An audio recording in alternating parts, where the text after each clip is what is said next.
जाकर के जैसे ही सौदा बिनते ज़हरा के सामने अपना हाथ पेश किया, सौदा बिनते ज़हरा ने हजरत आमिना के हाथ को देखा, कभी आसमान को देखा, कभी हाथ को देखा, कभी आसमान को देखा, कभी हाथ को देखा, कभी आसमान को देखा।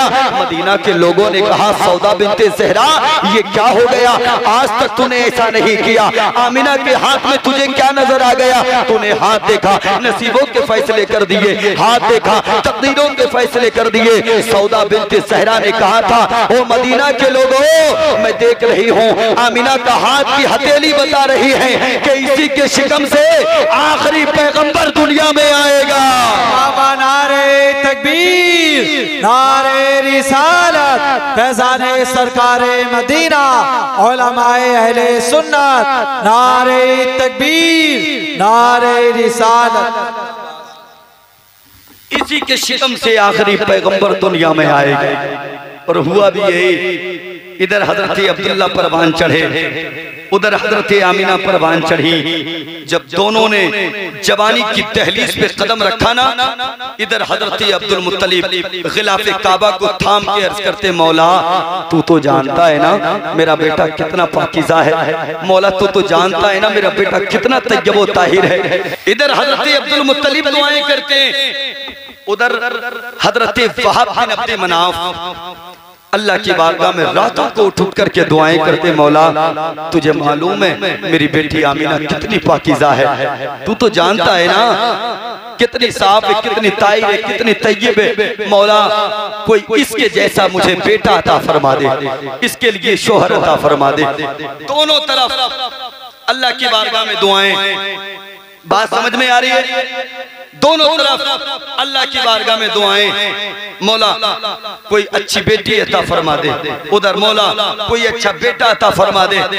एक दिन हजरत अब्दुल मुत्तलिब खाने काबा का तवाफ करने के बाद जैसे ही हरम काबा में लेटे आंख लग गई, और जैसे ही आंख लगी ना, ख्वाब में एक नूरानी चेहरे वाले बुजुर्ग तशरीफ ले आए। फरमाया, अब्दुल मुत्तलिब कैसे परेशान हो, क्या अब्दुल्ला के रिश्ते के लिए परेशान हो? कहने लगे, हुजूर अब्दुल्ला के रिश्ते के लिए परेशान हो। कहा, अब परेशान होने की जरूरत नहीं है, सुबह उठना, अपने साथियों को लेना, मदीना शरीफ चले जाना और वहां जाकर के वहाब बिन अब्द मनाफ की बेटी आमिना के साथ अपने बेटे का निकाह कर दे।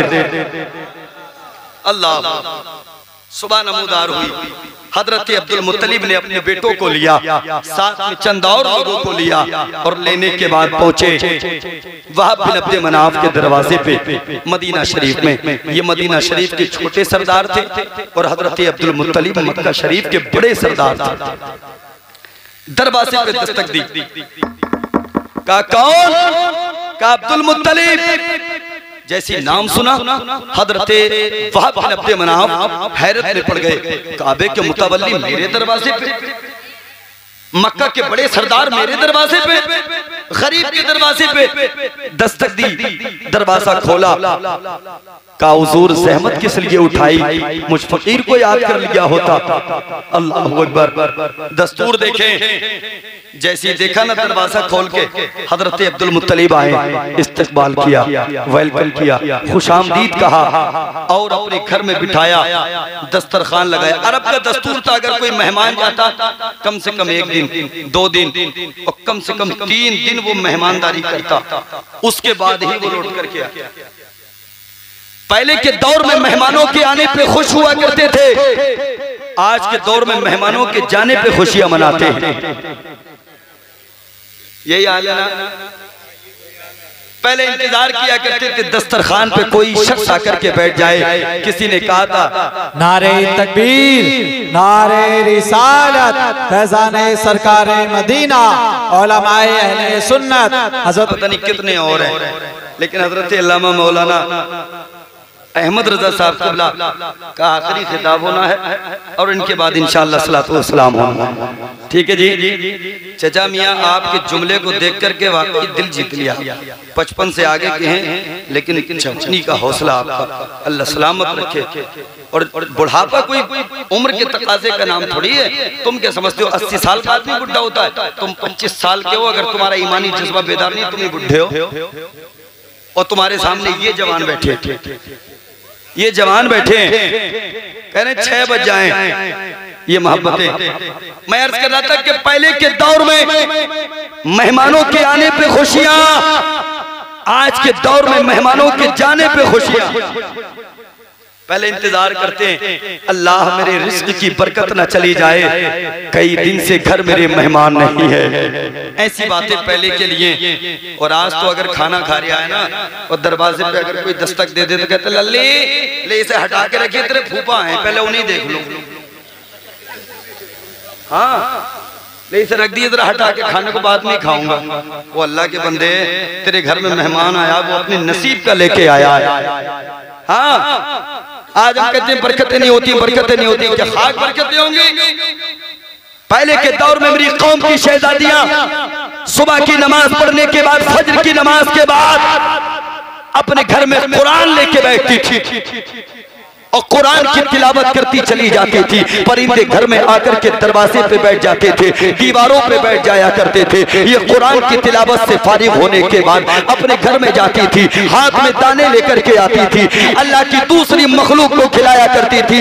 वो दाना उनके मैदे में जाता था। वो बेज़बान परिंदे अल्लाह की बारगाह में दुआ करते थे, मौला हमारी दुआओं को इसके हक में कबूल फरमा ले, इसके घर में बरकतों का नुज़ूल फरमा दे। वो परिंदे उड़ करके बाद में जाते थे, अल्लाह की रहमतें बरकतें तेरे घर में पहले उतर जाया करती थी। हाँ वो पहले की कौम की शहजादियां थी। और आज की मेरी माँ बहने झाड़ू भी 8 बजे लगा रही है। हाँ 8 बजे 9 बजे 10 बजे तुम सो के उठोगे घर से और तुम सोचते हो बरकतें तुम्हारे घर में आ जाए। नहीं, बरकतें नहीं आएंगी। अगर बरकतें चाहते हो तो फिर सुबह जल्दी उठने का माहौल अपने घरों में पैदा करो और कहो अपनी बहन बेटियों से नमाज के बाद कुरान लेकर के बैठा कर। आज कहाँ हमारे घरों में कुरान की तिलावत होती है जी? अगर कहीं होती है ना तो वहां जिसके घर में इंतकाल होता है। यही सच्चाई है। मैं बात सबकी नहीं करता मगर यही सच्चाई है। अगर कहीं से कुरान की तिलावत की आवाज आए समझ लेना किसी का इंतकाल हो गया। हमने भी मिजाज बना रखा है, कुरान कुरान कुरान पढ़ेंगे नहीं, मस्जिद में कुरान का अंबार लगा लेंगे। बाप का इंतकाल हो गया, उठाओ पेटी मस्जिद में रख के आओ। माँ का इंतकाल हो गया, लाओ पेटी मस्जिद में रख के आओ। भाई का इंतकाल हुआ, लेके आओ पेटी मस्जिद में रख के आओ। और कौम के जवानों कभी मस्जिद में जाकर के देखा करो तुम्हारी कुरान की पेटियों ने कितना बड़ा अंबार लगा दिया है। न जाने कितने पारे ऐसे हैं कि उनका आज तक एक मर्तबा भी पढ़ने के लिए नंबर नहीं आया। हाँ कुरान के पारों पे धूल जम गई। तुम सोचते हो कुरान की पेटी लाके रख देंगे, अब्बा बख्शे जाएंगे, अम्मा बख्शी जाएंगी, भाई बख्शा जाएगा ना। कभी किसी और तरफ भी आया करो, जाया करो कभी अपने इमाम के पास जाकर के पूछा करो, हजरत जी मदरसे में बच्चे हैं? कहेंगे हाँ हैं। तो पता किया करो बच्चों को जरूरत किस चीज की है, पता किया करो जाकर के मस्जिद में कौन सी चीज की जरूरत है, पता करो जाके जहां कुरान की तिलावत करते हैं मेरी कौम के बच्चे। कहीं ऐसा तो नहीं कि गर्मी के मौसम में उन्हें पंखे की जरूरत है, ला करके लगाओ उनके सरों पे पंखा। मैं तयक्कुन के साथ कहता हूँ, इधर अपने बाप के नाम से मदरसे में पंखा लगाओगे, मस्जिद में पंखा लगाओगे, ये कुरान की तिलावत करेंगे, खुदा की कसम कुरान पढ़ने वालों का सीना बाप में ठंडा होगा। अल्लाह तेरे बाप की रूह को पहले तस्कीन अता फरमाएगा। बदलो यार हालात बदलो। बात मेरी चाहे कड़वी हो लेकिन इसी में सच्चाई है। हमने सिर्फ कुरान की पेटियां ला करके रखी हैं। हमने कभी नहीं पूछा जाके हजरत जी बताओ मस्जिद में जरूरत किस चीज की है। हमने कभी मालूम नहीं किया जाके हजरत बताओ मदरसे में जरूरत किस चीज की है, कभी मालूम नहीं किया। आदत बनाओ। कौम के जवानों तुम तो बाहर काम करते होगे, है कि नहीं है? शायद जहां तक मेरा ज़हनियत है बाहरी रहते होंगे आप। अल्लाह आपकी कमाइयों में बरकत अता फरमाए। जरा सा माहौल बदलो, जरा सा माहौल में चेंजिंग लाओ। अपनी बस्तियों में दीन का माहौल पैदा करो, तालीम का माहौल पैदा करो। अपने बच्चों को गाइड करो। अगर तुमने अपने बच्चों को लापरवाह छोड़ दिया ना तो फिर उनको संभालने वाला कोई पड़ोसी नहीं आएगा। तुम्हारे अपने बच्चे, तुम अपने बच्चों को गाइड करोगे, इंशाअल्लाह एक तबका आप संभाल लो, एक नस्ल आप संभाल लो, और फिर वो आपकी आने वाली नस्लों को संभालने के लिए काफी होगी। हाँ, बदलो। मैं मुखालफत नहीं करता जी हजरत जलसों, लेकिन पूरा साल आप जलसे कराएं और बस्ती में आपके माहौल ना बदले। कल भी बेनमाजी थे तुम, आज भी बेनमाजी रहो। कल भी ज़कात नहीं निकालते थे, आज भी ना निकालो। कल भी बड़ों का अदब नहीं करते थे, आज भी ना करो। कल भी छोटों पे शब्द अपनी, आज भी ना करो।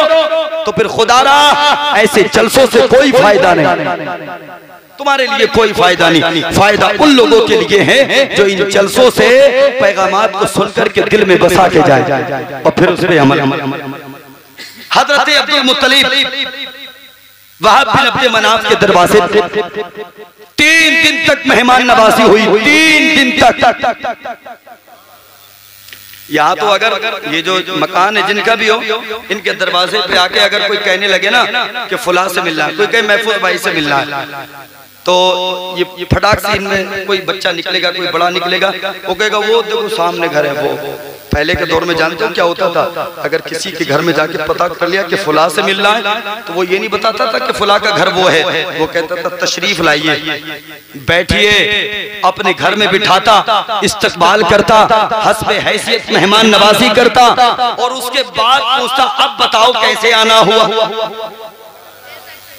अब बताओ।